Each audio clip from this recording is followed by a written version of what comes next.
Welcome you all one more time for this leadership development programme. आप सबको good morning और एक बार मैं आप सबका स्वागत करता हूँ इस नेतृत्व विकास कार्यक्रम में। और आज हम इस लीडरशिप डेवलपमेंट प्रोग्राम की शुरुआत करेंगे प्रार्थना से। We will begin with the word of prayer. Request pastor Yesudas, could you please pray?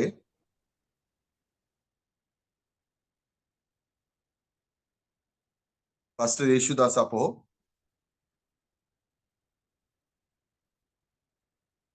Yes, Pastor. या कैन यू प्रे? Sure. हम प्रार्थना करें। ধন্যবাদ ধন্যবাদ ধন্যবাদ ধন্যবাদ সত্য সর্বজ্ঞানী ঈশ্বর, তোমার ধন্যবাদ প্রভু গো, ধন্যবাদ তোমার নাম প্রভু গো, ধন্যবাদ যোগ্য মহিমা যোগ পিতা একমাত্র সময় তোমার ধন্যবাদী প্রভু গো, ধন্যবাদী প্রভু, তুমি অতি পবিত্র প্রভু গো, আমরা অতি পাপী প্রভু গো, তোমার ধন্যবাদী প্রভু গো।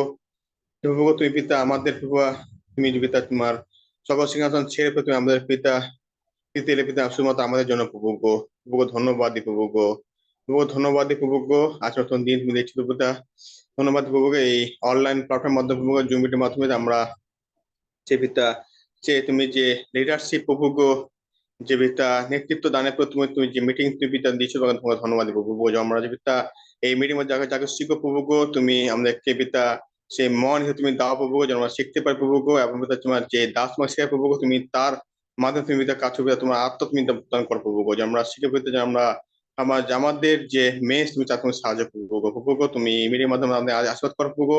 সারাটি মিটিং এ ভাত তোমার দেবে, সারাটি দিনে ভাত তোমার দিন পিতা পিতা যেখানে যেখানে আমরা জয়েন হয়েছি প্রত্যেকটি পিতা তোমার দাস তুমি আশীর্বাদ করো প্রভু গো। প্রভু গো, আমরা যেন শিখতে পারি এবং তোমার রাজ্য বেশি তুমি সাহায্য করবো গো। সারাটি দিনের ভাত সারাটি মিটিং বা তোমার দিক এই ছোট্ট পদা বসে চাই, এবং রাজ্য করুন। Amen. Amen. Amen. Okay. So today, Pastor Deepak will be preaching, and he, as you all know, he's going to preach from the book of Jeremiah, leadership lessons from the book of Jeremiah. आज pastor दीपक प्रचार करने वाले हैं और वो यिर्मयाह के पुस्तक, यिर्मयाह भविष्यद्वक्ता है, उस किताब में से नेतृत्व के पाठ यानी लीडरशिप लेसन्स के बारे में हमें सिखाएंगे। So I request Pastor Deepak to begin. Thank you, Angelo. Greetings to you in the precious name of our Lord and Savior Jesus Christ. It's always joy. Yeah. आप सबका अभिवादन हम करते हैं प्रभु यीशु मसीह के नाम से। It's always a joyful time to meditate the word of God, and that too when we join as a servant of God, it gives me more joy. और हमेशा मेरे लिए एक आनंदित बात है परमेश्वर का वचन बांटना, और जब हम परमेश्वर के दास एकत्रित होते हैं वचन को समझने के लिए, मुझे और भी आनंद आता है। For today's leadership development, we are going to meditate from the life and ministry of Jeremiah. आज के लीडरशिप डेवलपमेंट में हम यिर्मयाह के जीवन के ऊपर और उसके सेवकाई के ऊपर ध्यान करेंगे। As we all know, Jeremiah was one of the tallest leader in the history of Israel. और जैसे हम सब जानते हैं, सबसे बड़ा एक भविष्यद्वक्ता यिर्मयाह था इजराइल की इतिहास में। So if you have to calculate the ministry period of Jeremiah, scholars say approximately 40 years he was prophesying to the kingdom of Judah and the surrounding nations. और अगर उनकी सेवकाई की लंबाई देखनी थी, हमें समझना है कितने सालों तक वो सेवकाई कर रहे थे, तो बाइबल के विज्ञान ये कहते हैं कि 40 सालों तक वो भविष्यवाणी करते रहे। And he was prophesying during the last 5 kings of Judah. और यहूदा के अंत के जो लास्ट 5 राजा थे, उस समय में वो भविष्यवाणी करते थे। So it started during the time of Josiah, and as we all know, during the time of Zedekiah, Jerusalem was totally destroyed and was taken captive by Babylon. और ये शुरुआत हुई जोसाया के समय, और ज़ेदकिय्याह जो आखिरी राजा था, जब बाबिलोन ने उसके ऊपर ढावा बोला और पूरे यरूशलेम को निस्तो नाबूद कर दिया, उस समय तक वो यिर्मयाह थे। The ministry period might be around 626 BC to 587 BC. और 626 यीशु के पूर्व समय में बीसी या शताब्दी और 700 शताब्दी के बीच में उसकी सेवकाई थी। It was most troubled period for the kingdom of Israel, kingdom of Judah. और बहुत ही तकलीफदायी समय था यहूदा और यरूशलेम के राज्य के लिए। Sin was abounding, पाप बढ़ रहा था and uncertainty of the future was existing in Judah. They don't know what is going to happen. और लोगों को ये नहीं पता था कि भविष्य में क्या होने वाला, उनका जीवन कैसे होगा, वो कैसे जिएंगे या मरेंगे, उनको कुछ नहीं पता था। So that is the period Jeremiah was called to do the ministry. और यही वो समय था कि परमेश्वर ने यिर्मयाह को बुलाया था सेवकाई करने के लिए। So even in our life, if we have to see, we are going through some troubled times in our nation. और अगर हम देखेंगे तो हमारे देश में भी हम भी बहुत परेशानी और कष्ट के समय से गुजर रहे हैं। Over the past 15 years, things are changing rapidly and it is becoming worse. और पिछले 15 सालों से हम देखते हैं हमारे देश में भी सारी स्थितियां बदल रही है और भी तकलीफदायी हो रही है। And doing ministry becoming harder and harder day by day. और सेवकाई करना और भी कष्टमय या तकलीफमय हो रहा है। So we are going to meditate the life of Jeremiah, and we can take lessons and apply it in our ministry in our days.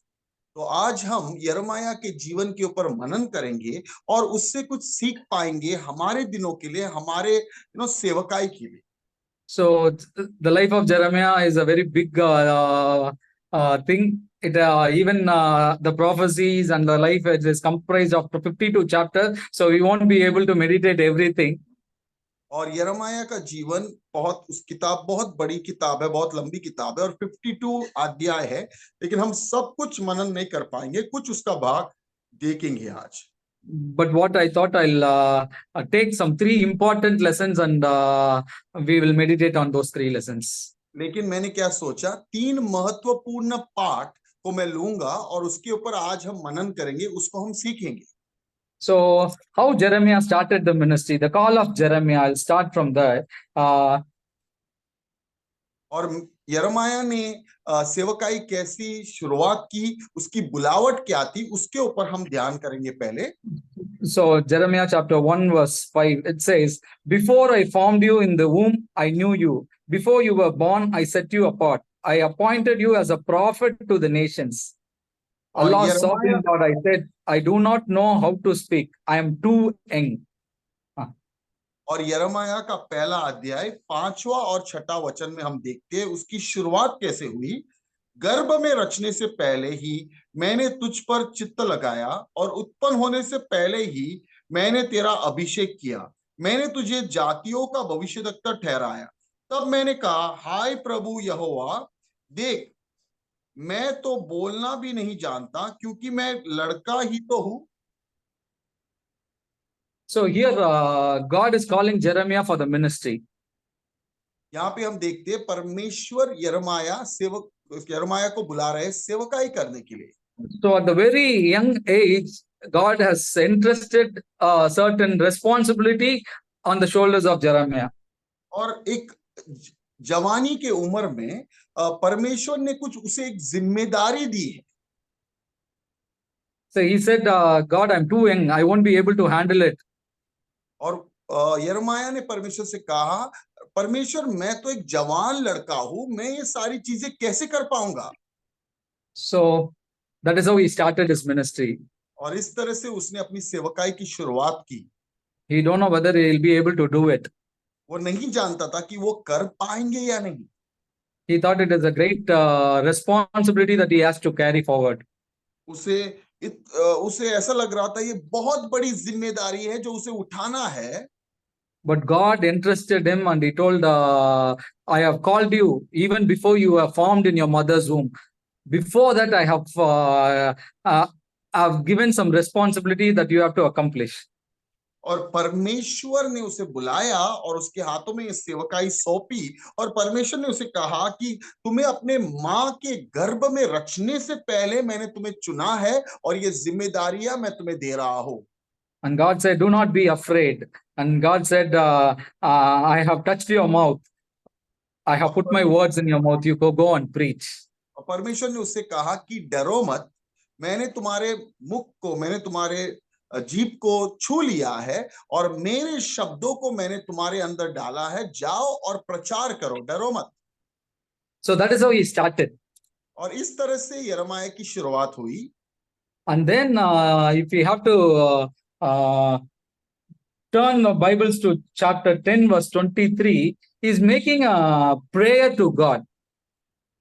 और यिर्मयाह का 10वां अध्याय अगर हम खोलेंगे और 23वां वचन, तो वो परमेश्वर से एक प्रार्थना कर रहा है. So 23 and 24, I'll read it. Lord, I know that people's life are not their own. It is not for them to direct their steps. Discipline me, Lord, but only in due measure, not in your anger, or you will reduce me to nothing. हम यिर्मयाह का 10वां अध्याय, यिर्मयाह 10, 23 और 24 हम पढ़ेंगे. यहाँ पे लिखा है, यहोवा से वो प्रार्थना कर रहा है और वो कहता है, हे यहोवा, मैं जान गया हूं कि मनुष्य का मार्ग उसके वश में नहीं. मनुष्य चलता तो है परंतु उसके डग उसके अधीन नहीं है. हे यहोवा, मेरी ताड़ना कर, पर न्याय से, क्रोध में आकर नहीं, कहीं ऐसा ना हो कि मैं नष्ट हो जाऊं. So here Jeremiah is making a statement. The statement is all about his understanding of people. और यहाँ पे यिर्मयाह एक बात कह रहा है और वो बात किसके ऊपर, किसकी बात कर रहा है? वो लोगों को समझ कर रहा है. And he realized one thing, that people should not live on their own desires and they cannot ordain their steps and do whatever they want. और एक चीज उसे भली बात ही पता चली जो 23वें वचन में है कि मनुष्य अपने मार्ग से नहीं चल सकता, अपने अनुसार नहीं चल सकता, वो खुद अपने मार्गों को आगे नहीं बढ़ा सकता. And then he says, discipline me, Lord, but not in your anger. और उसके बाद वो कहता है, यहोवा मेरी ताड़ना कर, तेरे न्याय में नहीं, तेरे न्याय में या क्रोध में नहीं. So what we can understand from this particular scripture, that people of Israel were living their own lives. और इस वचन से हमें क्या पता चलता है कि इज़राइल के लोग अपने अनुसार, अपने अपने इच्छाओं के अनुसार जी रहे थे. They were living out their own desires. वो अपनी इच्छाओं के अनुसार जी रहे थे. They never had any connection between God and His commandments. और परमेश्वर के साथ और उसके वचनों के साथ उनका कोई रिश्ता ही नहीं था. And they planned their own lives. और उन्होंने अपने जीवन की योजनाएं की थी. So here Jeremiah is saying, it is not our lives. Our life belongs to God.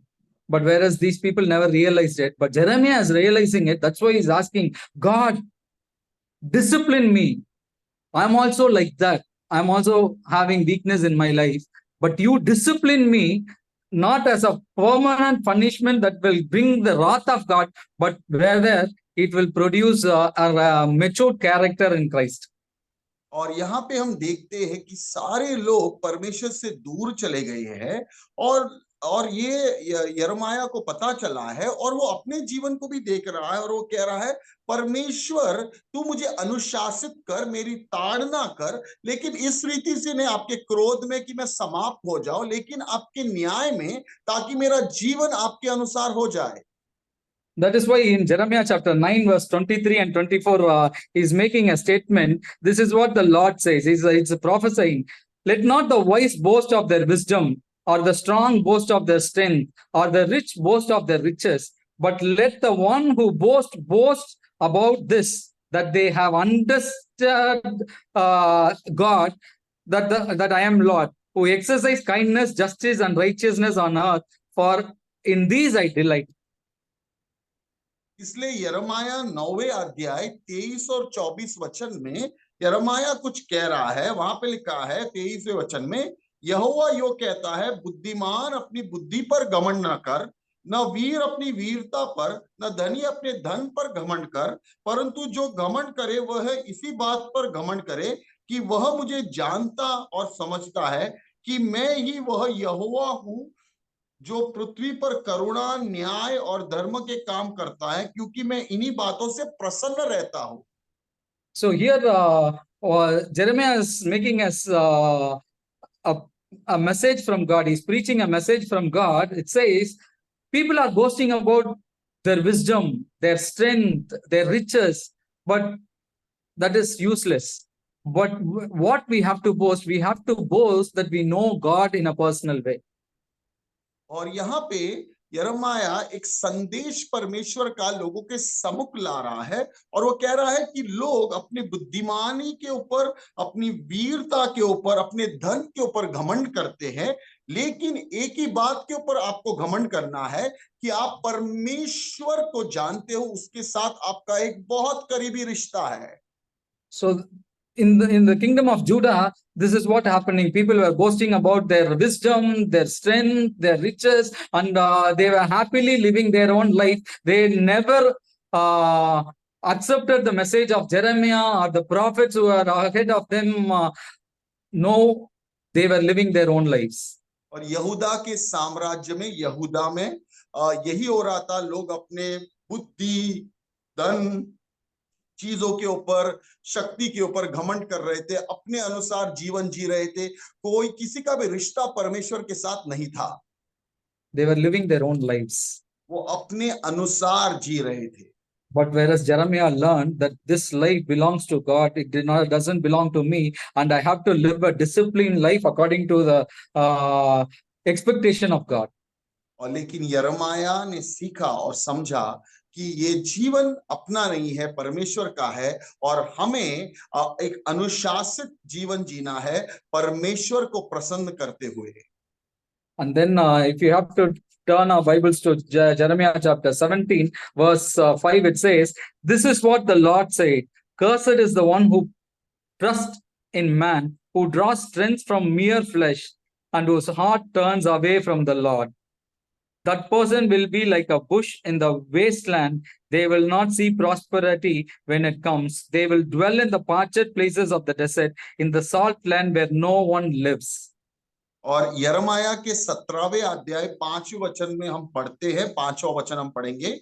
यहोवा यो कहता है, श्रापित है वह पुरुष जो मनुष्य पर भरोसा रखता है और उसका सहारा लेता है, जिसका मन यहोवा से भटक जाता है। वह निर्जल देश के अधमरे पेड़ के समान होगा और कभी भलाई न देखेगा। वह निर्जल और निर्जन तथा लोनशाही भूमि पर बसेगा। So here it is like again Jeremiah is prophesying, cursed is the one who puts his trust on man, in his flesh, in his strength.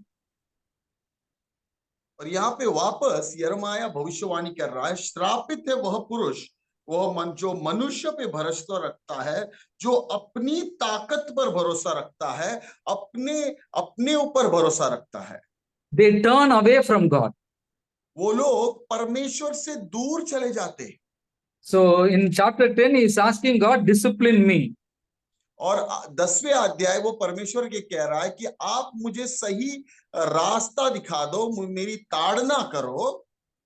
But in chapter 17 he is making a statement. It is like, cursed is the man. It is woe unto man who puts his trust on his flesh.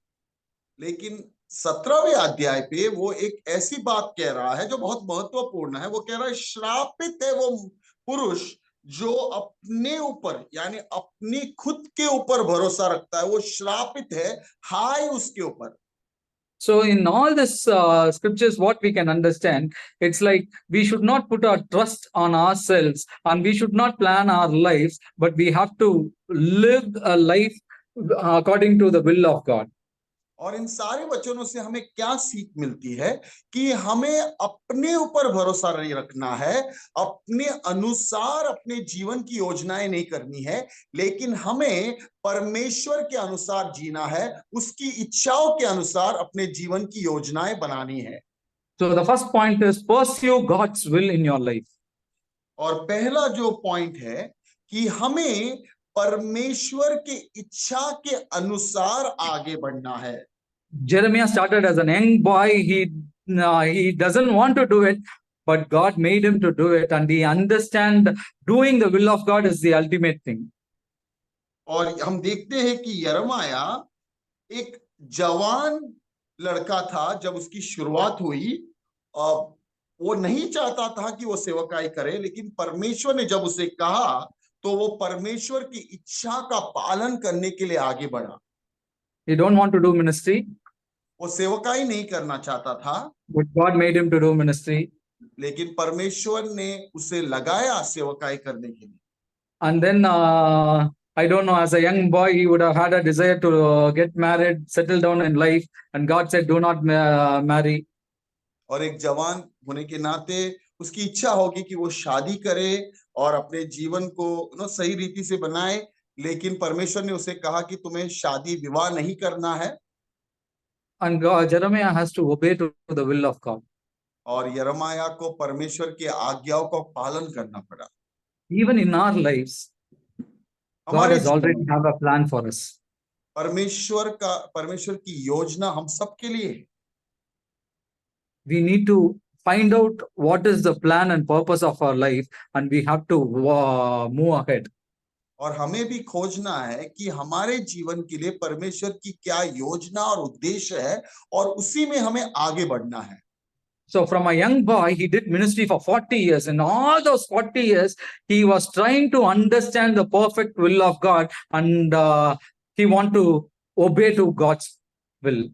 और एक जवान लड़का होने के नाते भी 40 साल उसने सेवकाई की, और इस 40 सालों में हर दिन वो जानना चाहता था कि परमेश्वर का योजना, परमेश्वर की इच्छा उसके जीवन के लिए क्या है, और उसी को लेके वो आगे बढ़ता रहा।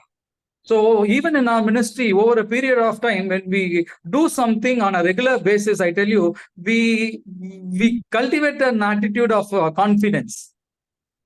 और हमारी सेवकाई में जब हम नियंत्रित रूप से कुछ करते रहते, तो हमारे अंदर एक आत्मविश्वास आता है।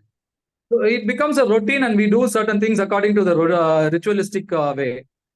और एक नियंत्रित रूप से हम कुछ करते आ रहे हैं, और एक परंपरा जैसे करते हैं लोग, वैसे हम करते जाते उसे। We try to put our strengths, and I say, I have this strength, I can do it. So we lean towards our strength rather than to God. और हम कहते हैं कि अरे ये तो चीज मुझे आती है, ये तो मैं कर सकता, और वो चीजें हम करते हैं, लेकिन हम परमेश्वर को नहीं पूछते, परमेश्वर हमें क्या करना है, आप हमें बताइए। Just for an example, everyone has been preaching. Every week you would have been preaching. Every day you would have been preaching. On every given day, we can do it. Over a period of time, we've been reading the Bible. We know the scriptures and we want to preach. It's there. We don't need to depend on God. We can do it on our own. There is a possibility. और उदाहरण के लिए मैं आपको एक बात बताना चाहता हूँ कि हम सब सारे प्रचारक हैं, हम हर दिन हर संडे को प्रचार करते रहते हैं, और करते करते हम कभी भी ये प्रचार कर सकते हैं, लेकिन एक ऐसा समय भी कभी कभी हमारे जीवन में आता है, हम परमेश्वर के ऊपर निर्भर नहीं रहते, खुद कहते तो मुझे तो प्रचार आता है तो मैं कभी भी कर सकता हूँ। Even in your church, you would have felt people week after week they are coming. Are they really excited of coming to the church? Or they simply do it as a ritualistic practice? Today is Sunday, I have to be there in the church. It becomes a practice rather than a desire or an eagerness to experience God in a supernatural way. और आपकी कलीसिया में बहुत सारे लोग आते हैं, विश्वासी आते हैं, तो वो कभी कभी लोग शनिवार संडे को आना है इसलिए आते हैं, और एक परंपरा हो गई है, एक संस्कार जैसे हमें करना है तो लोग करते, लेकिन परमेश्वर के ऊपर निर्भर होकर उसकी आवाज सुनने के लिए लोग नहीं आते, खाली आना है करके आते कभी कभार। That is when the problem is. तभी We operate on our own way. और यही एक गलत समय होता है कि हम अपने अनुसार चलते हैं। That's where Jeremiah is saying people lives are not their own, but they are living as though it is their own. और इसलिए यिर्मयाह कहता है लोगों का जीवन उनका नहीं है, लेकिन वो ऐसे जी रहे हैं कि वो सब उन्हीं का है, वो उनके अनुसार जी रहे हैं। Jeremiah learned that lesson. और यिर्मयाह ने वो सीखा, उसे पता चला, उस पाठ को समझा। What I have to boast? यिर्मयाह ने I कहा have, कि मुझे अगर गर्व करना है तो किसमें करना है? I have to boast that I know God. मुझे इसमें घमंड या गर्व करना है कि मैं परमेश्वर को जानता हूं। I have to boast about God's righteousness. I have to boast about the loving kindness of God. I have to boast about the judgment of God. That is what Jeremiah understood. At the end of the day, our lives belongs to God, and we have to live a life which will be pleasing and acceptable in the sight of God. और यिर्मयाह को पता चला कि अगर उसे गर्व करना है या घमंड करना है तो परमेश्वर के ऊपर करना है, उसकी धार्मिकता के ऊपर, उसके न्याय के ऊपर, उसकी करुणा के ऊपर। और अंत का जो जीवन का जो अंत है, यानी हमें हर व्यक्तियों को परमेश्वर के ऊपर निर्भर होते हुए उसकी अच्छा के अनुसार, उसकी योजना के अनुसार चलना है और उसी को प्रसन्न करना है। Even if you have to talk about Jesus and his disciples, Jesus told, you will do a lot of things. When you accomplish everything, come back and say that I am an unworthy servant of God. I don't deserve anything, oh God, but you have made me to do certain things, and I've been a channel of blessing for somebody. That is the attitude that we need to cultivate, that will always make us to depend on God rather than on ourselves. और जैसे प्रभु यीशु ने अपने शिष्यों को भी कहा, जब आप बाहर जाते हो और बहुत बड़ी सेवकाई करते हो, अलग अलग कार्य करते हो परमेश्वर के राज्य के लिए, जब आप वापस अपने घर लौटो तो परमेश्वर के सम्मुख जाओ और कहो, परमेश्वर मैं तो अयोग्य, मैं एक अयोग्य दास हूं, ये सिर्फ आपके कारण हुआ और ये आपकी महिमा के लिए हो। So pursue God's will in your life and ministry. और परमेश्वर की इच्छा को अपने जीवन में स्वीकारे और उसके अनुसार ही आगे बढ़े। Jeremiah pursued God's plan in his life. यिर्मयाह ने अपने जीवन में परमेश्वर की योजना का पालन किया। So that's the first thing. The second point that I want to lay down today is Jeremiah preached God's word. और दूसरा पॉइंट जो आज मैं आपको बताना चाहता हूं, यिर्मयाह ने परमेश्वर के वचन का प्रचार किया। As I told, the sin was abounding in Jerusalem. जैसे मैंने आप सबको कहा कि यरूशलेम में पाप बढ़ रहा था, and no one is willing to obey God's word. और कोई भी परमेश्वर के वचनों के अनुसार चलना नहीं चाहते थे। Even they never bothered about the coming judgment. Even though God sent prophets after prophets, they never heard the word of God in a right way. और उन्होंने कभी भी इसके बारे में नहीं सोचा कि परमेश्वर का न्याय आएगा, परमेश्वर का दंड आने वाला है यहूदा के ऊपर। परमेश्वर ने भविष्यद्वक्ताओं के ऊपर भविष्यद्वक्ता भेजे, लेकिन उन्होंने परमेश्वर के वचन के ऊपर सोचा ही नहीं। Jeremiah preached to kings, यिर्मयाह ने प्रचार किया राजाओं को, to the priests of Judah, the religious people.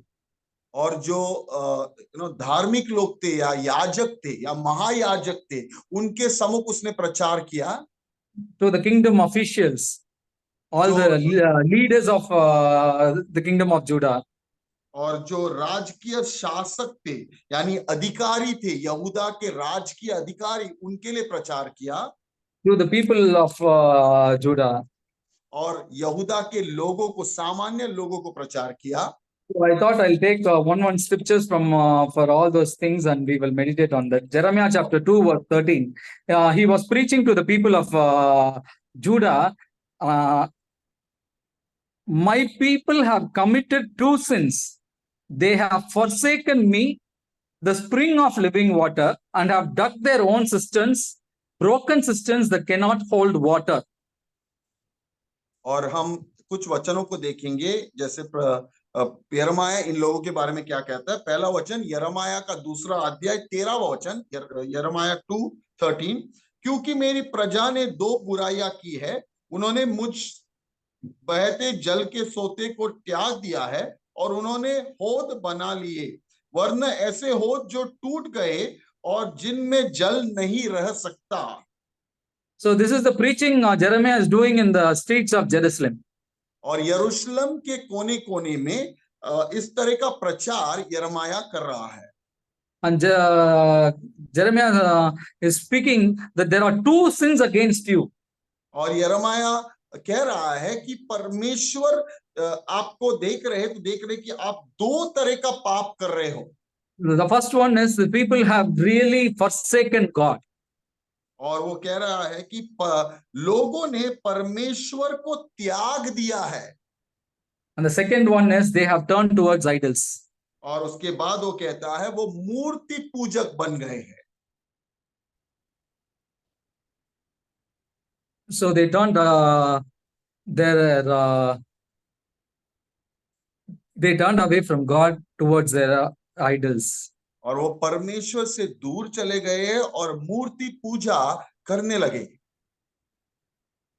So that is the sin of people. और ये लोगों का पाप था, सामान्य Jeremiah called to preach to the people of Judah, and he was doing it in the streets of Jerusalem. और जब उसे बुलाया गया यहूदा के लोगों को प्रचार करो, तो वहां जाके वो रास्तों पे खड़े रह के प्रचार करने लगा। So okay, let's turn our Bibles to Jeremiah chapter 23. This is to the prophets and priests. It says Jeremiah chapter 23, verse 10. और यिर्मयाह का 23वां अध्याय 10वां वचन हम देखेंगे।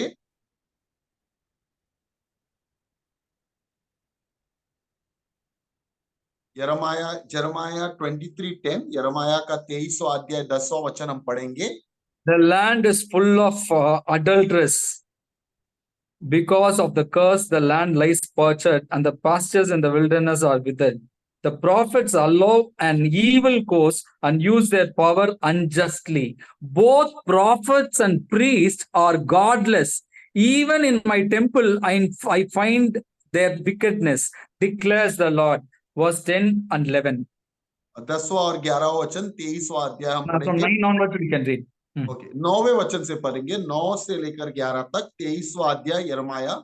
भविष्यद्वक्ताओं के विषय मेरा हृदय भीतर ही भीतर फटा जाता है, मेरी सब हड्डियों थरथराती है। यहोवा ने जो पवित्र वचन कहे हैं उन्हें सुनकर मैं ऐसे मनुष्य के समान हो गया हूं जो दाख मधु के नशे में चूर हो गया हो, क्योंकि यह देश व्यभिचारियों से भरा हुआ है। इस पर ऐसा श्राप पड़ा है कि यह विलाप कर रहा है।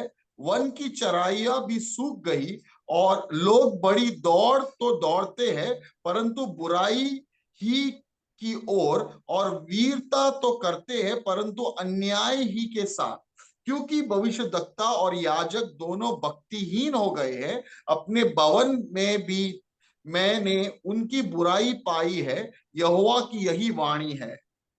So in verse 9, if you can see the expression of Jeremiah, what is happening to him, that is what he is narrating. He's saying, my heart is broken within me, all my bones tremble. और अगर हम 9वें in verse 10 you said, no pastor? Verse 9, my heart is broken within me, all my bones tremble. I am like a drunkard man, like a strong man overcome by wine. और अगर हम Because of God's word. 9वें वचन में देखेंगे, हम देखते हैं कि उसकी भावनाएं क्या है यिर्मयाह का।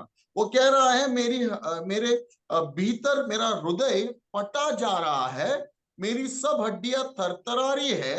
यहोवा ने जो पवित्र वचन कहे उन्हें सुनकर ऐसे मनुष्य समान हो गया और दाख मधु के नशे में चूर हो गया है। So when he looked at the church and the people who are doing ministry, prophets, the priest, God was not happy. He is telling there is wickedness inside the temple.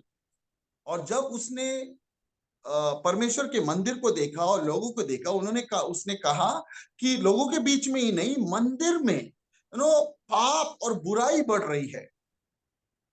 So when you're looking at that, Jeremiah is saying, my heart is broken, my bones are trembling. और उसको देखकर वो कह रहा है यिर्मयाह कि मेरा हृदय फटा जा रहा है, मेरी हड्डियां थरथरा रही है, कांप रही है। So he preached against the prophets and the priests of those days.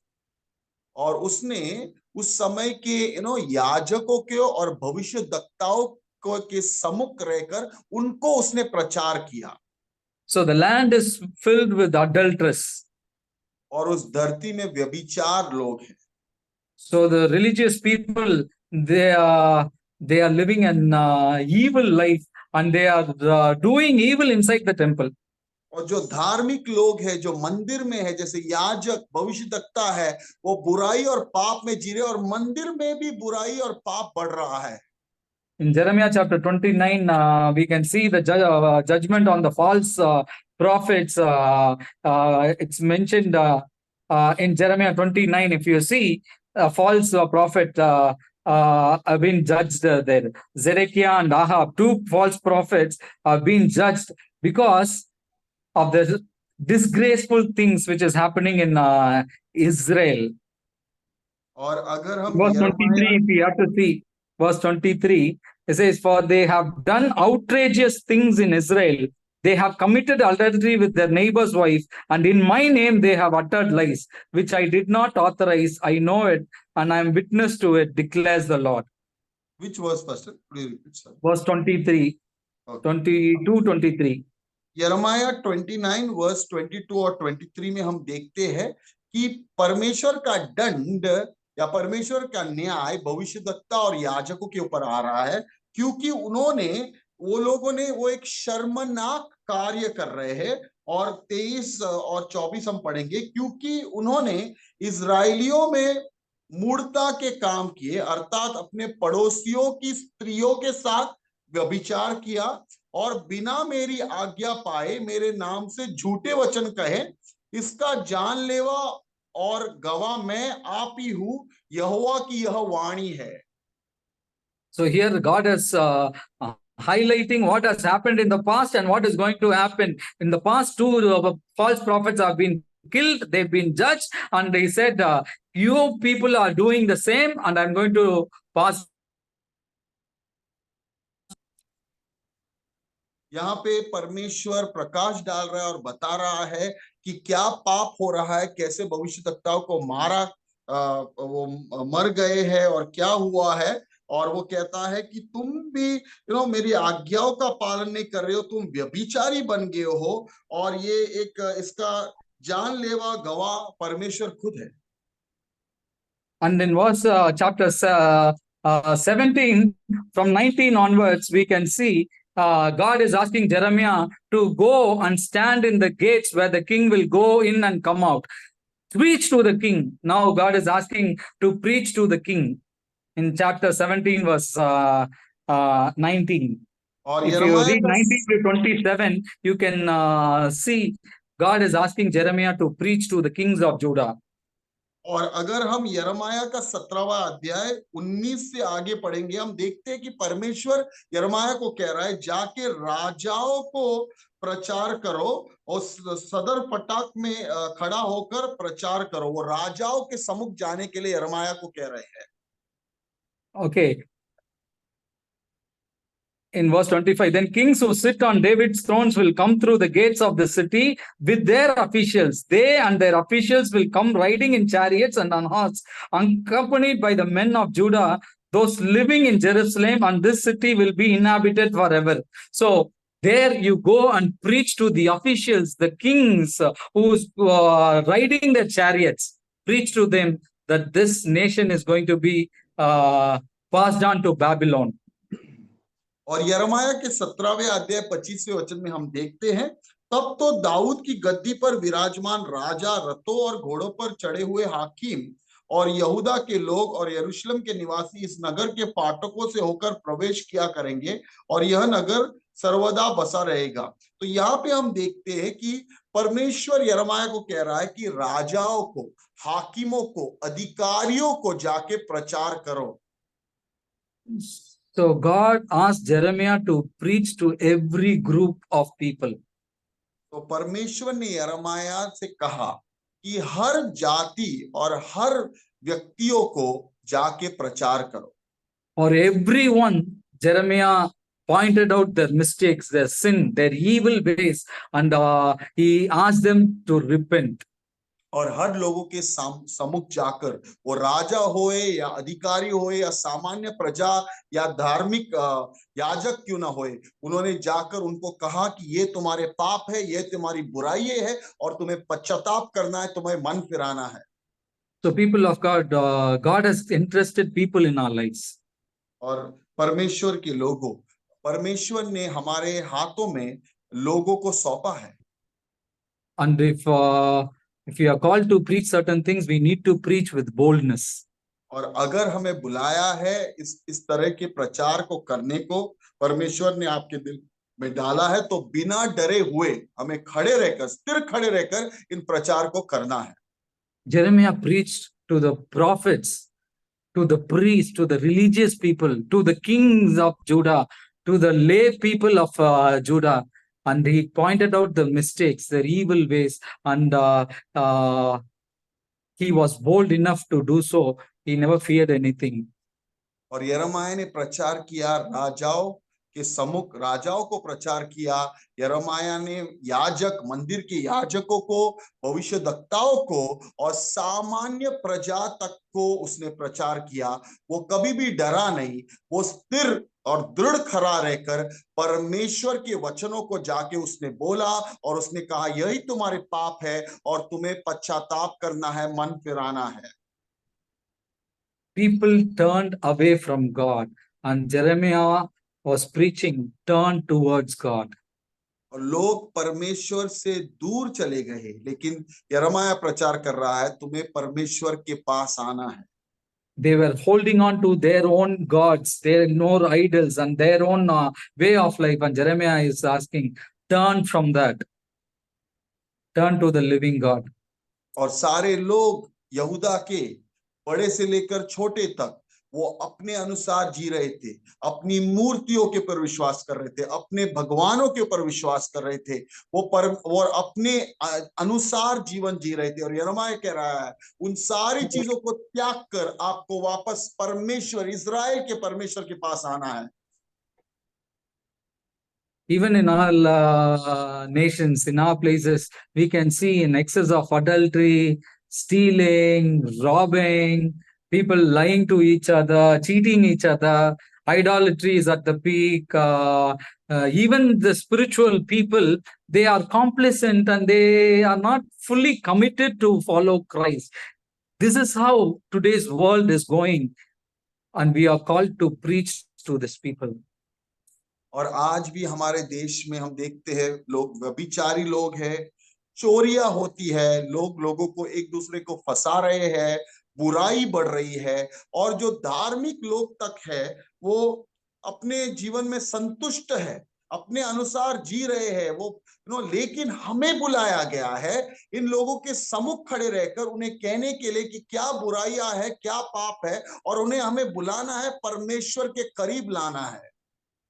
So if we have to talk about modern idolatry, we can talk about various things which people are attached to. और अगर हम आधुनिक मूर्ति पूजा के बारे में बात करेंगे तो हम बहुत सारी चीजों के बारे में बात करेंगे जिससे लोग बहुत चिपके हुए हैं। People worship celebrities.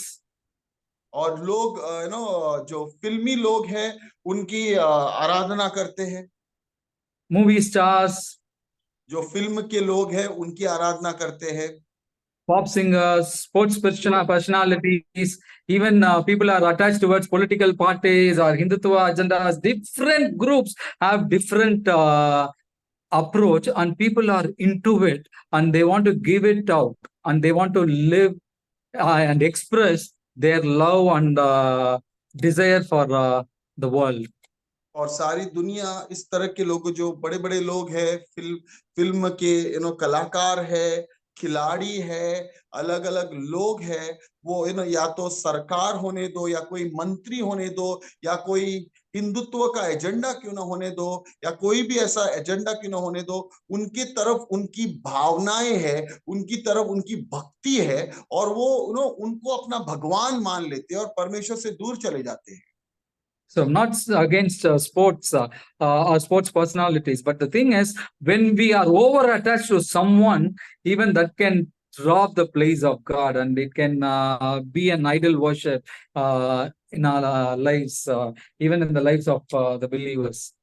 मैं खेल और खिलाड़ियों के खिलाफ नहीं हूं, लेकिन जब हम बहुत ज्यादा रूप से इन लोगों के साथ चिपके रहते हैं, जैसे हमारी भक्ति उनकी ओर हो, तो कभी कभार हम परमेश्वर से दूर चले जाते हैं, उसकी इच्छाओं से दूर चले जाते हैं और हम एक मूर्ति पूजक बनते हैं. But one idolatry that we preachers have to be careful is there in Colossians chapter 3 verse 5. और एक ऐसी मूर्ति पूजा जिससे हम प्रचारकों को दूर रहना है, वो कोलोसियों के किताब में हमें मिलती है.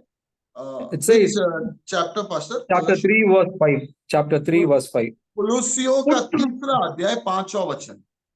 Put to the death, therefore, whatever belongs to your earthly nature, sexual immorality, impurity, lust, evil desires, and greed, which is idolatry. और कोलोसियों का 3 अध्याय 5वां वचन. इसलिए अपने उन अंगों को मार डालो जो पृथ्वी पर है, अर्थात व्यभिचार, अशुद्धता, दुष्कामना, बुरी लालसा और लोभ को, जो मूर्ति पूजा के बराबर है. So, two major things happening among the leaders is Satan is always against them, and most of the leaders are falling in this two categories. Either it is sexual immorality or to the greed or the pleasures of riches people fall into. और हम देखते हैं कि बहुत सारे परमेश्वर के दासों के बीच ये चीजें होती है, ये पाप उमड़ आता है, क्योंकि शैतान इन परमेश्वर के दासों के खिलाफ खड़े रहता है.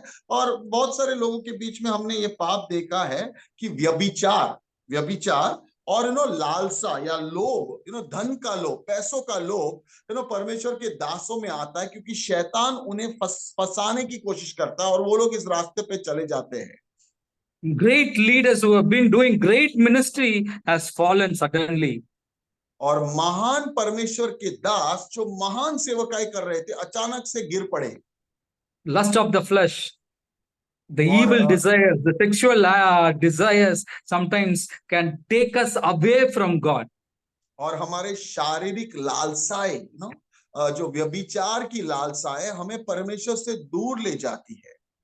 And the greed, the love of money, the desire to be rich, which can take away the passion to preach the message of truth. पैसों का लोभ, कभी कभार नहीं, पैसों का लोभ हमें पर जो हमारे अंदर एक ऊर्जा है प्रचार करने का, उससे हमें दूर ले जाती है. This can be an idolatry in our lives. और हमारे जीवन में ये दो चीजें मूर्ति पूजा बन सकती है. Many pastors and Christian ministers have turned their desire from preaching to people rather to live a very luxurious and elite life in the society. और हम देखते हैं कि बहुत सारे पास्टर्स ने अपने जीवन को वो प्रचार करने के अलावा उनका जीवन एक अमीर बनकर जीने के कोशिश में इस सोसाइटी में रहना चाहते हैं. But look at Jeremiah. लेकिन Jeremiah was an ordinary man. He was preaching the word of God to everyone. He was not seeking any favor. He was not pleasing men. He was not giving goody messages or blessing messages, but whereas he's been preaching the undiluted word of God. और हम देखते यिर्मयाह को, वो परमेश्वर की ओर देख रहे थे. वो किसी भी इंसान से कोई एहसान या कुछ चीज पाने के लिए प्रचार नहीं कर रहे थे. वो परमेश्वर की इच्छा के अनुसार चल रहे थे, परमेश्वर को प्रसन्न करना चाहते थे, और वही वो लोगों को कह रहे थे. Jeremiah was preaching a message of repentance. He's not preaching a good and a comfortable message to the people. और यिर्मयाह एक जो प्रचार कर रहे थे, वो जो है वो पश्चाताप का, मन फिराने का प्रचार था. वो एक अच्छा आरामदायक प्रचार नहीं था। But whereas the false prophets and the priests, they were giving a different message, which was comfortable to people, and they are accepting the message of the false prophets. लेकिन वो जो झूठे भविष्यवक्ता भी प्रचार कर रहे थे, और वो वो एक अलग प्रचार कर रहे थे, और वो लोगों को अच्छा लग रहा था। We are called to preach the word of God. हमें बुलाया गया है परमेश्वर के वचन का प्रचार करने के लिए, We are not in a contest of popularity. और हमें इसलिए नहीं बुलाया गया है कि हमें मशहूर बनना है। A lot of people might be trending in social media. They've been having ideas, and they want to do it things in a way that they can win people. I don't know whether it is for God or it is for themselves, but we need to preach the word of God, and we need to lead people to repentance. हम लोकप्रियता की प्रतियोगिता में नहीं है, और बहुत सारे लोग सोशल मीडिया का इस्तेमाल करते हैं लोकप्रिय या मशहूर बनने के लिए, लेकिन हमें परमेश्वर ने इसलिए नहीं बुलाया है, और हमें सिर्फ परमेश्वर के वचनों का प्रचार करने के लिए, लोगों के सम्मुख के लाने के लिए बुलाया है। So pursue God's will in your life and preach God's word to everyone. And the third thing is परमेश्वर की इच्छा, continue the work of God. Continue your ministry in spite of hard circumstances, difficult circumstances. परमेश्वर की इच्छाओं का पालन करे, और परमेश्वर की योजनाओं को अपने जीवन में लाए, परमेश्वर को प्रसन्न करे। What's the third point, Pastor? Could you repeat? Persevere in God's work. और परमेश्वर के काम में दृढ़ता से आगे बढ़े। What all happened to Jeremiah? That's what we are going to see in this situation, for doing God's will and living for God. और यिर्मयाह के साथ क्या क्या हुआ जब उसने परमेश्वर की इच्छा के अनुसार चला और परमेश्वर का प्रचार किया, वही हम देखेंगे। Okay, Jeremiah chapter 11 verse 18 and 19. Because the Lord revealed their plot to me, I knew it. For at the time he showed me what they were doing, I had been like a gentle lamb led to the slaughter. I did not realize that they had plotted against me, saying, let us destroy the tree and its fruit. Let us cut him off from the land of the living, that his name be remembered no more. But you, Lord Almighty, who judge righteously and test the heart and mind, let me see your vengeance on them, for to you I have committed my cause. What is happening? Read Angela. यिर्मयाह का 11वां अध्याय 18 से लेकर 20 हम पढ़ेंगे। हम देखेंगे कि उसके जीवन में क्या हो रहा है। यहोवा ने मुझे बताया, और यह बात मुझे मालूम हो गई, क्योंकि यहोवा ही ने उनकी युक्तियों मुझ पर प्रकट की। मैं तो वध होने वाले भेड़ के बच्चे के समान अनजान था। मैं न जानता था कि वे लोग मेरी हानि की युक्तियों यह कहकर करते हैं, आओ हम फल समेत इस वृक्ष को उखाड़ दे और जीवितों के बीच में से काट डाले, तब इसका नाम तक फिर स्मरण न रहे। परंतु अब हे सेनाओं के यहोवा, हे धर्मी न्यायी, हे अंतकरण की बातों के ज्ञाता, तू उनसे बदला ले और मुझे दिखा, क्योंकि मैंने अपना मुकदमा तेरे हाथ में छोड़ दिया है। Here, the people of Anathoth are literally devising a plan to kill Jeremiah, to destroy Jeremiah. Jeremiah was unaware of it. That's why he says, I'm a sheep. I don't know that I'm going to be slaughtered. That is how I've been living with them. But that is how the people of Anathoth is trying to destroy the life of Jeremiah.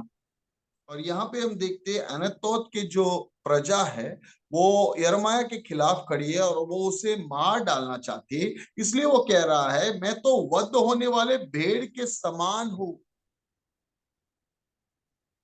Okay, in chapter 12 verse 5 and 6. यिर्मयाह का 12वां अध्याय 5 और 6 हम पढ़ेंगे वचन। Okay, verse 6 onwards I'll read. Your relatives, members of your own family, even they have betrayed you. They have raised a loud cry against you. Do not trust them. though they speak well of you, I will forsake my house, abandon my inheritance. Here, Jeremiah is saying that my own people, my own relatives, God is saying to Jeremiah, your own relatives, your own family members, your own people, they have betrayed you and they are raising their voice against you. Do not trust them. यहाँ पे यिर्मयाह के 12वें अध्याय 6 वचन में परमेश्वर कुछ कह रहा है यिर्मयाह से, और यहाँ पे लिखा है, क्योंकि तेरे भाई और तेरे घराने के लोगों में भी तेरा विश्वासघात किया है, वे तेरे पीछे ललकारते हैं, यदि वे तुझसे मीठी बातें भी कहे तो भी उनकी प्रतीति न करना। यहाँ पे परमेश्वर कह रहे हैं कि बहुत सारे लोग, खुद आपके परिवार के लोग, खुद आपके सदस्य, खुद आपके रिश्तेदार आपके खिलाफ खड़े हैं, लेकिन अगर वो कुछ भी बोले उनके ऊपर भरोसा नहीं रखना, क्योंकि वो आपके दुश्मन है। Okay, Jeremiah chapter 38 verse 6. Initially we have seen the people of Anathoth were against Jeremiah, and then God is saying your own family people are against you, Jeremiah. And then now we are going to see how the kings and the officials, the false prophets, the religious leaders are against Jeremiah. Chapter 38 verse 6. और यिर्मयाह chapter 38 verse 6 हमने पहले देखा कैसे जो प्रजा यिर्मयाह के खिलाफ है, और उसके बाद हमने देखा कैसे उनके खुद के सदस्य, खुद के परिवार के सदस्य, उनके रिश्तेदार उनके खिलाफ है, उनके दुश्मन बन चुके हैं। और यहाँ पे यिर्मयाह 38 वर्स 6 में हम देखेंगे कैसे वहां के जो राजा उनके खिलाफ खड़े हैं। So here says, so they took Jeremiah and put him into the cistern of Malchijah, the king's son, which was in the courtyard of the guard. They lowered Jeremiah by ropes into the cistern. It has no water in it, only mud. And Jeremiah sank down into the mud. We can see what is happening to Jeremiah. और यिर्मयाह 38 verse 6 में हम देखते, तब उन्होंने यिर्मयाह को लेकर राजपुत्र मलिया के उस गड्ढे में जो पहरे के आंगन में था, रस्सियों से उतारकर डाल दिया। उसे गड्ढे में पानी नहीं, केवल दलदल था, और यिर्मयाह कीचड़ में धंसने लगा। यहाँ पे हम देख रहे हैं कि राजाओं के बीच में उसके साथ क्या हो रहा है। Jeremiah is making a statement on his own in Jeremiah chapter 15 verse 10. We can understand the heart of Jeremiah. Woe is me, my mother, that you bore me, a man of strife and contention to the whole land. I have not lent, nor have I borrowed, yet all of them curse me. और यिर्मयाह के 15वें अध्याय 10वें वचन में हम देखते हैं यिर्मयाह एक बात कह रहा है, हे मेरी माता, मुझ पर हाय कि तूने मुझे जैसे मनुष्य को उत्पन्न किया, जो संसार भर से झगड़ा और वाद विवाद करने वाला ठहरा है। न तो मैंने ब्याज के लिए रुपए दिए और न किसी से उधार लिया, तो भी लोग मुझे कोसते हैं। So here we can see people rejected Jeremiah. His own family rejected Jeremiah. The people of Anathoth, the king and the officials, they are trying to kill Jeremiah. यहाँ पे हम देखते हैं उसके प्रजा ने, उसके खुद के रिश्तेदारों ने उसके खिलाफ वो खड़े रहे, उसके दुश्मन बने, और यहाँ पे देखते खुद राजा और अधिकारी उसको मारना चाहते हैं। He was persecuted for standing for God. और उसके खिलाफ अत्याचार हुआ, उसके खिलाफ उत्पीड़न हुआ, क्योंकि वो परमेश्वर के लिए खड़ा था। At one point he was cursing himself. What is the use of living? Everyone is cursing me. और ऐसा क्षण उसके जीवन में भी था। हमने अब उस वचन को पढ़ा कि वो अपने आप के ऊपर श्राप ला रहा था, कह रहा था ये जीवन जी के फायदा क्या है, लोग तो मेरे दुश्मन बन चुके हैं, लोग तो मुझे श्राप दे रहे हैं, क्या फायदा ये जीवन जी के। So Jeremiah is always called as a weeping prophet. यिर्मयाह को हर बार हम देखते हैं वो एक उदास या रोने वाला भविष्य रखता है। His one book is named as Lamentation because he lamented, he was crying, he was literally mourning, he was expressing his sorrow, his loneliness, his persecution. He was worried about Judah's judgment. So things are not easy for Jeremiah. और उसका दूसरा जो किताब है उसका नाम विलाप गीत है। वो हमेशा विलाप करता था क्योंकि वो अपने जीवन को देखता था, लोगों को देखता था, बेबीलोन के साम्राज्य को देखता था, हर चीजों को देखते वो बहुत दुखी हो गया था, वो रोता था, वो विलाप करता था। So even in our ministry, when we stand for Christ, we can face rejection. और जब हमारी सेवकाई में हम यीशु के लिए खड़े रहेंगे तो लोग हमसे दूर चले जाएंगे, लोग हमें रिजेक्ट करेंगे You can experience loneliness. और आप अकेलेपन को देखोगे। You can feel that people are against you. आपको महसूस होगा कि लोग आपके खिलाफ हैं। You can say, what is the purpose of my birth itself? आप ऐसे To भी that कह extent, सकते you हो, can go even to depression. आप ऐसे भी कह सकते हो कि मुझे मेरा पैदा होना ही बेकार था, आप डिप्रेशन में चले जा सकते हो। There is one survey, it says 80% of pastors are going through depressions. एक सर्वे है, एक सर्वेक्षण है, यहाँ पे 80% पास्टर्स डिप्रेशन से गुजर रहे हैं Severe depressions. और So, बहुत सीवियर डिप्रेशन से वो लड़ रहे हैं Jeremiah is one of them. और उसमें से यिर्मयाह भी है। So he was rejected. He was living a lonely life. The whole world cursed him, and they never accepted the message of Jeremiah. और वो अकेला जीवन व्यतीत कर रहा था, कोई भी उसके साथ नहीं था। लोग उसे श्रापित कर रहे थे, लोग उसे मारना चाहते थे, लोग उसको खत्म करना चाहते थे और वो अकेले था, लेकिन फिर भी वो परमेश्वर के लिए खड़ा हुआ। So even in your ministry, people will reject you, they will oppose you. That is part of ministry. और आपके भी जीवन में आपके भी सेवकाई में लोग आपको स्वीकारेंगे नहीं और आपके So even विरोध खड़े रहेंगे, ये सेवकाई का एक भाग है।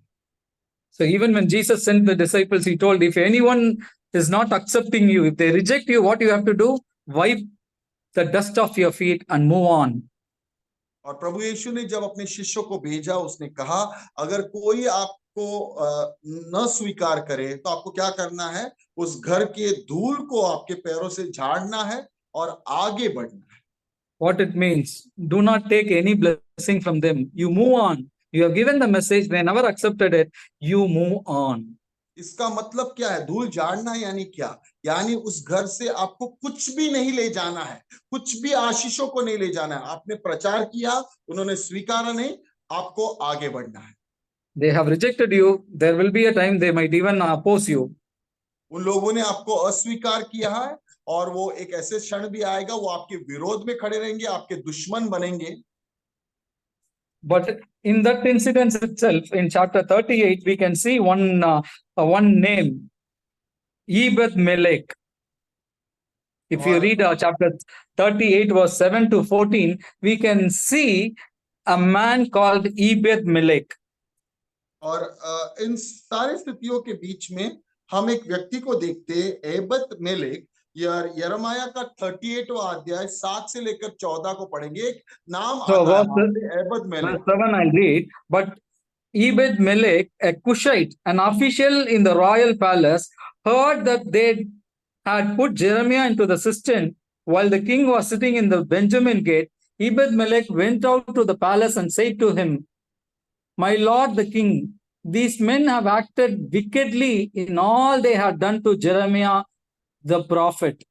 They have thrown him into the cistern where he will starve to death when there is no longer any bread in the city. और यहाँ पे हम देखते हैं यिर्मयाह 38 वर्स 7 में एबेद-मेलेक के बारे में यहाँ पे लिखा है कि इसलिए जब एबेद-मेलेक जो कुशी था, जो राजभवन में खोजा था, सुना कि उन्होंने यिर्मयाह को गड्ढे में डाल दिया है, तब एबेद-मेलेक राजभवन से निकलकर राजा से कहने लगा, हे मेरे स्वामी, हे राजा, उन लोगों ने यिर्मयाह भविष्यद्वक्ता से जो कुछ किया है वो बुरा किया है, क्योंकि उन्होंने उसको गड्ढे में डाल दिया है। वहां वो भूख से मर जाएगा, क्योंकि नगर में कुछ रोटी नहीं रही है। So the meaning of Ebed-Melech means king's slave. और एबेद-मेलेक इस नाम का मतलब या इसका अर्थ है राजा का गुलाम। So he's a slave to the king. वो राजा का एक गुलाम है। That is his job. और वही वो काम है, वो गुलामी करता था राजा का। And the second thing, he's a foreigner, he's a Cushite. He's not belong to Judah or Israel. और दूसरी चीज, वो यहूदा के राज्य का नहीं था, वो एक इजरायली नहीं था, वो कुश का था या कुशाइट था। He can simply ignore and go on like others. वो नजरअंदाज कर सकता है यिर्मयाह को और चला जा सकता है, Because king is the one who gave judgment, and the officials have thrown him into the cistern.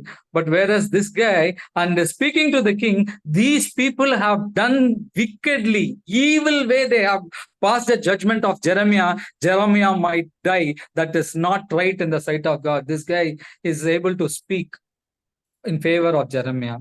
और ये अबेद-मेलेक नजरअंदाज कर सकता, उसे क्या जरूरत थी ना उसका कोई रिश्ता था, और राजा ने निर्णय लिया था, वो उस राजा के निर्णय का, क्योंकि वो एक गुलाम था, उसको सुनकर वो नजरअंदाज करके दूर चला सकता। लेकिन फिर भी ये अबेद-मेलेक ने क्या किया, वो राजा के पास का, उसने यिर्मयाह के बदले उससे बात की कि वो मरने वाला है, राजा तुम कुछ करो। This guy accepted the message of God. He believed that Jeremiah is a prophet. That is the reason that he would have gone and approached king in favor of Jeremiah. He is the one who rescued Jeremiah's life, or else Jeremiah would have died in that cistern in hunger, and he would have drowned in the mud. और ये व्यक्ति जो था अबेद-मेलेक, उसने यिर्मयाह के जो प्रचार को सुना और उसने स्वीकारा, और वो जानता था कि यिर्मयाह परमेश्वर की ओर से बात कर रहा है, इसलिए उसे अंदर आत्मविश्वास आया उसके प्रचार के ऊपर, और वो गया और उसने राजा से कहा, अगर अबेद-मेलेक नहीं जाते तो वो भूखे वहां पे मर जाते। So ministry is not an easy work to do. और सेवकाई एक आसान काम नहीं है करना। You will go through various experiences in your ministry. आप अलग-अलग अनुभवों से गुजरेंगे आपकी सेवकाई में। Problems after problems will come. कष्ट और कष्ट आते रहेंगे। Suffering and persecution might increase. और तकलीफें और उत्पीड़न बढ़ती रहेंगी। People might oppose you. They might reject you. You might be feeling lonely. लोग आपको स्वीकारेंगे नहीं, लोग आपके विरोध में खड़े रहेंगे, आपको लगेगा कि इतने लोगों के बीच में भी आप अकेले हो। In spite of all those things, Jeremiah was persevering the call of God in his life, and he is able to do it. And even we can see the foreigners are standing for Jeremiah. इन सारे चीजों के बावजूद में हम देखते हैं कि यिर्मयाह परमेश्वर के लिए खड़ा रहा, दृढ़ खड़ा रहा, और परमेश्वर की इच्छा के अनुसार आगे बढ़ता रहा, सेवकाई करता रहा। और हम उसमें भी ये देखते हैं कि जो अलग देश के लोग थे, कुशाइट एक व्यक्ति था, वो उसके लिए खड़ा हुआ। So even people have surrendered to Babylon, and they went to Babylon because they believed in the words of Jeremiah, and they submitted to the king of Babylon, and they went and lived in Babylon. और बहुत सारे लोगों ने बाबुलोन को आत्मसमर्पण कर दिया, वो बाबुलोन के देश में गुलाम बनकर चले गए। तो बहुत लोगों ने यिर्मयाह के प्रचार के ऊपर विश्वास किया। So there will be rejection, there will be acceptance.